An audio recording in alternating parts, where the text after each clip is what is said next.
გაინტერესებთ, როგორ გაააქტიუროთ ბედნიერების 4 ჰორმონი. ეს საკმაოდ მარტივია და თქვენ თვითონ შეგიძლიათ თქვენს ყოველდღიურ ცხოვრებაში გააკეთოთ. პირველია ოქსიტოცინი, სიყვარულის ჰორმონი. გამოიყოფა საყვარელ ადამიანებთან ურთიერთობის დროს. ამიტომ ხშირად ჩაეხუტეთ შვილებს. აიყვანეთ ჩვილები ხელში და მოესიყვარულეთ. მოეფერეთ შინაურ ცხოველებს. გაატარეთ ბევრი დრო საყვარელ ადამიანებთან. ხშირად შეხვდით მეგობრებს. მეორეა დოფამინი, მოტივაციის ჰორმონი. გამოიყოფა მიზნების მიღწევის დროს. ამიტომ დასახეთ კონკრეტული გეგმები და ამოცანები. ჩამოწერეთ გასაკეთებელი საქმეების სია და თქვენ ნახავთ, როგორ სიამოვნებას მიიღებთ თითო შესრულებული პუნქტის სიიდან ამოშლისას.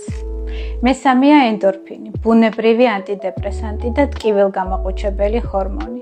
გაგრძნობინებთ სიხარულს და სიმსუბუქეს.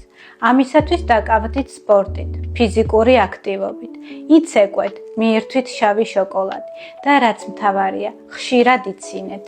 მეოთხეა სეროტონინი, ბედნიერების და სულიერი სიშვიდის ჰორმონი. კარგად გამოიძინეთ, ჯანსაღად იკვებეთ, ეცადეთ ბევრი დრო გაატაროთ ბუნებაში. ეს 4 ქმნის თქვენ შინაგან ბედნიერებას, რომელსაც თქვენ თვითონ მართავთ.